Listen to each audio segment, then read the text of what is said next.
Growing up in a family of 4 boys and a girl, it was 7 of us, including our parents.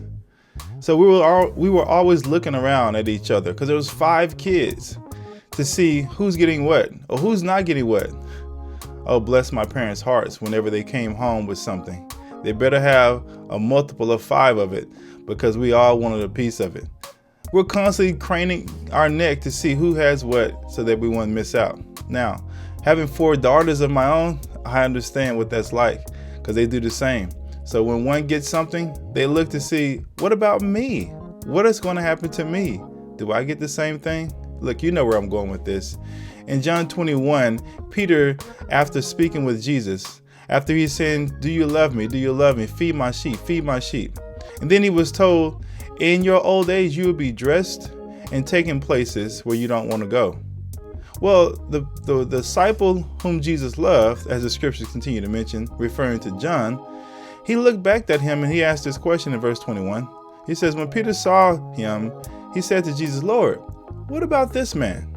Jesus said to him, if it is my will that he remain until I come, what is that to you? You follow me. That's a word for you today. What is it to you? You follow me.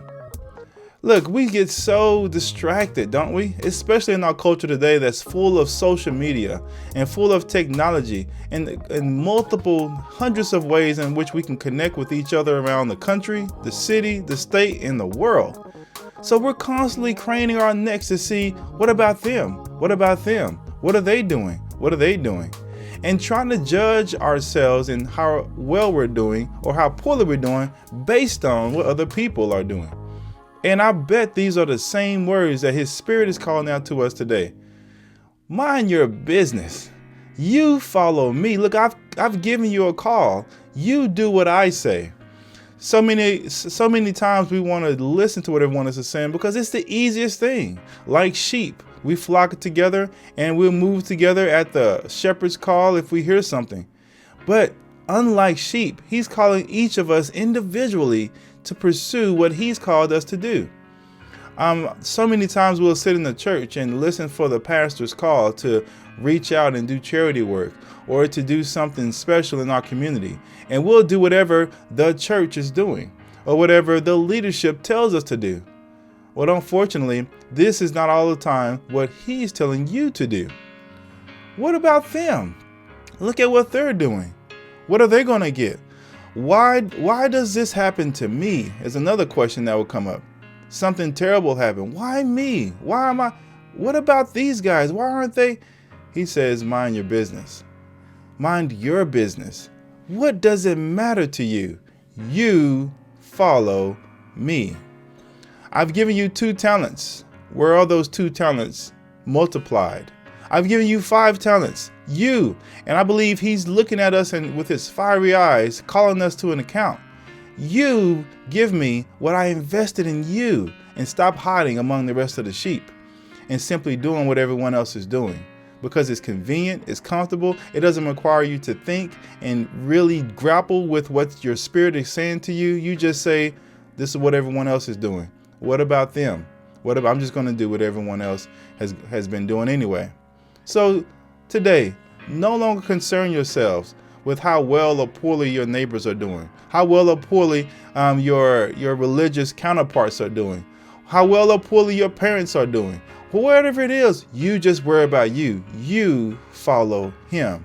You get up early and have your quiet time. You have your prayer. You get into your word. What about my spouse? Doesn't matter. You follow me. What about what our church is doing? No. You follow me. My job is not really on it. They don't give us. No. You follow me. The word, this is not popular right now. No one's even talking about this. I'll wait till it becomes popular. No. You follow me. This is his words to you. What is he calling you to do today? What has he been calling you to do for a long time, but you have shirked it and pushed it into the corner because it really doesn't seem that important? Why doesn't it seem that important? Because it's not popular or trending yet, and you want it to be a big thing so it can be accepted. Look, he's probably calling you to do some things that are peculiar, strange, and make you uncomfortable because it's not. That's what he did, and no servant is greater than his master. So it's sure enough, he could be calling to those very things. Don't wait until it becomes popular and it's more palatable to the palates of people. But make sure that you embrace your calling. I know it's tough, but there's a great reward and the blessing that comes with it. And I would love to be lifted up like Peter, right? And him look at him and talk to him the way he did and bless him. May Yahshua bless you and keep you. May his face shine upon you and be gracious unto you. Thank you.